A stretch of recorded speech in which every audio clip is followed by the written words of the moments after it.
Olá, você é nosso convidado para acompanhar, a partir de agora, uma conversa com o senador Tasso Gereissati. O nosso tema é a conjuntura política e econômica. E a gente começa essa conversa falando sobre uma decisão do Tribunal de Contas da União que questiona as contas da Presidência da República, questiona as contas públicas de 2014. Essa decisão do Tribunal de Contas da União estava sendo esperada, tinha uma expectativa em volta do dia de hoje, do dia 17 de junho, porque trata-se de um encaminhamento excepcional com relação a contas presidenciais, não é isso, senador? Sem dúvida. E que isso tem uma série de consequências e tem uma série de motivos para estar acontecendo. E é justamente sobre essas questões que você está convidado a acompanhar a conversa com o senador Tasso Gereissati. Senador, muito obrigada pela sua presença. É um prazer, obrigado. Aqui no nosso programa. Tribunal de Contas pede esclarecimento para poder julgar as contas, mas já fala que há problemas com a lei de responsabilidade fiscal, porque BNDES, Banco do Brasil, Caixa Econômica tem aí a receber do governo 40 bilhões, são as pedaladas, não é isso? Na verdade, o que aconteceu, o TCU, Tribunal de Contas, já condenou as contas do governo, declarando peremptoriamente, afirmativamente no seu relatório, que houve uma infração à lei de responsabilidade fiscal, no mínimo, porque essa infração pode levar a outros crimes. O que ele fez foi dar 30 dias ao governo para que o governo explicasse, já diante da gravidade das acusações, resolveu que essa condenação antes de uma palavra final do governo poderia ter consequências muito mais graves. Então, deu esses 30 dias ao governo para que o governo se defendesse. Se justificasse, né? Senador, sobre essa mesma questão, os partidos de oposição no mês passado já entraram com uma ação criminal no Ministério Público, não foi? Existem dois crimes do ponto de vista estritamente legal aí, que envolvem a questão, e um desvio ético gravíssimo. O crime, primeiro, crime contra a lei de responsabilidade fiscal, quanto o governo não tendo recursos, não havendo recursos, dinheiro, para pagar a Bolsa Família e o FIES, não repassou para a Caixa Econômica, para o Banco do Brasil, os recursos para o pagamento desses benefícios. Como falasse assim, paga aí para mim que já eu te Isso. devolvo. Não repassou, o que fez? O Banco do Brasil e a Caixa Econômica passaram a pagar com recursos próprios. Quando pagaram com recursos próprios, já foi uma ilegalidade grave cometida, porque é proibido ao governo de qualquer ente da federação, seja União, estados ou municípios, pedir dinheiro emprestado sem aprovação, que isso é uma espécie de empréstimo, sem aprovação dos órgãos competentes. Isso é extremamente proibido. Ao mesmo tempo que faz isso, ele estava escondendo outra ilegalidade, que ele estava gastando mais do que podia dentro da lei de responsabilidade fiscal. Ou seja, ele não teve dinheiro, não tinha o recurso para pagar a Bolsa Família e pagar o FIES, infringindo assim o limite que a lei de responsabilidade fiscal, deixando para o outro ano, que a lei de responsabilidade fiscal estabelece. E por que não tinha dinheiro?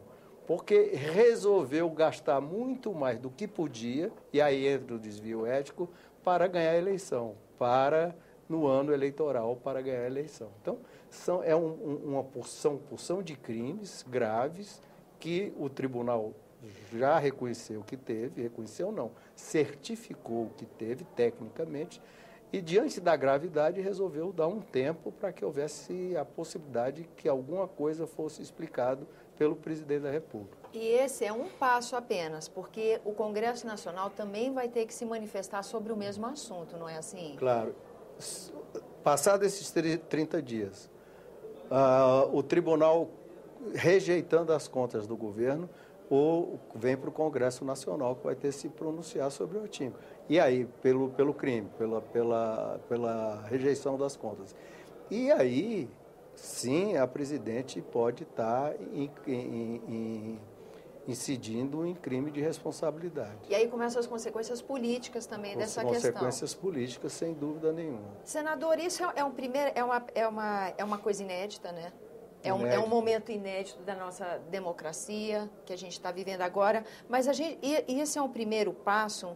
Mais uma vez, a gente já conversou sobre isso, para que se desenvolva mecanismos de defesa do patrimônio, do recurso público, da gestão pública, mecanismos da sociedade para se defender? Não, esse mecanismo já existe. O Tribunal de Contas está aí. Agora está sendo utilizado porque faz anos que o Congresso não vota e aprova as contas do governo. Tem várias contas do governo acumuladas aqui no Congresso. Isso já é uma decisão política? Não.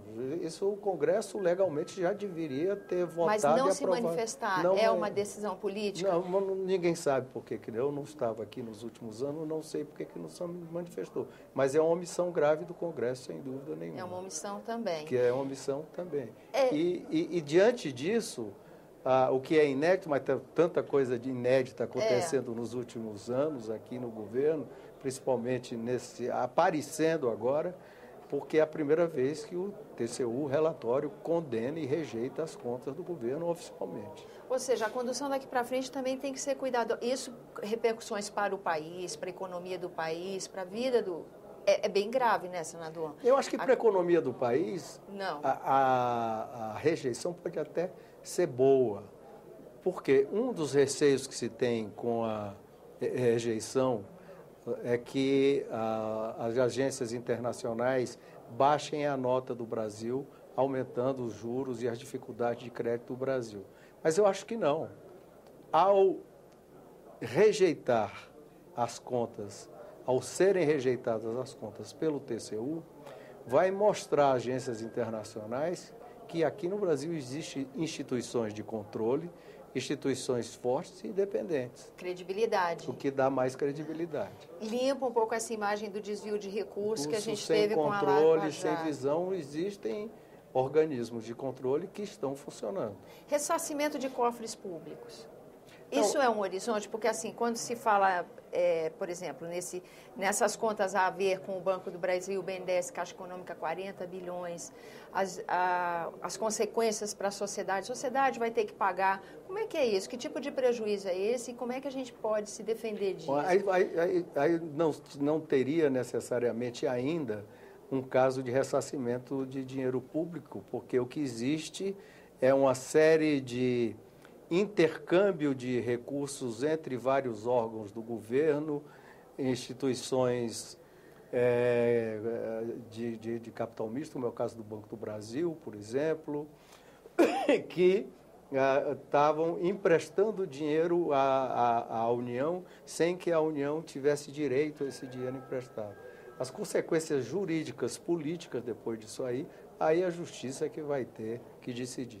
Senador, o senhor já apresentou requerimento na CAI convidando o ex-presidente do Banco Central e do ex-ministro da Fazenda a virem à casa para conversar sobre esse tipo de problema, não é? Eu tenho um requerimento agora, espero que já aprovado na CAI, Comissão de Assuntos Econômicos, para trazer aqui o procurador do TCU que fez esse julgamento, que recomendou a rejeição das contas.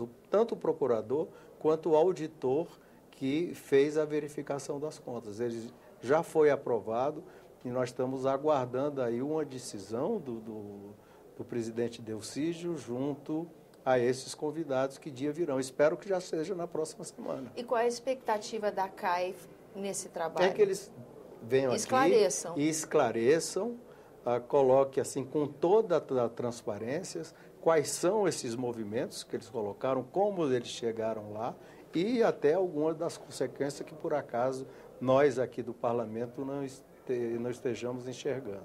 Mesmo porque a conta vai passar pelo crivo dessa casa também. Vai passar pela conta, exatamente. Já é uma maneira dos parlamentares da CAI já estarem se preparando. Em última instância, vai ter que passar por aqui.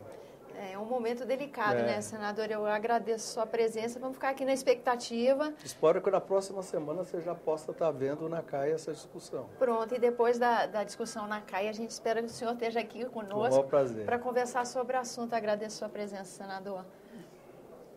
Agradeço a você que nos acompanha pela atenção. Lembrando que esse é o programa Argumento, que você é nosso convidado a fazer sugestões e críticas ao trabalho da TV pelo 0800 61 2211, ligação gratuita. E se quiser rever esse e outro dos nossos programas, senado.leg.br/TV. Até a próxima.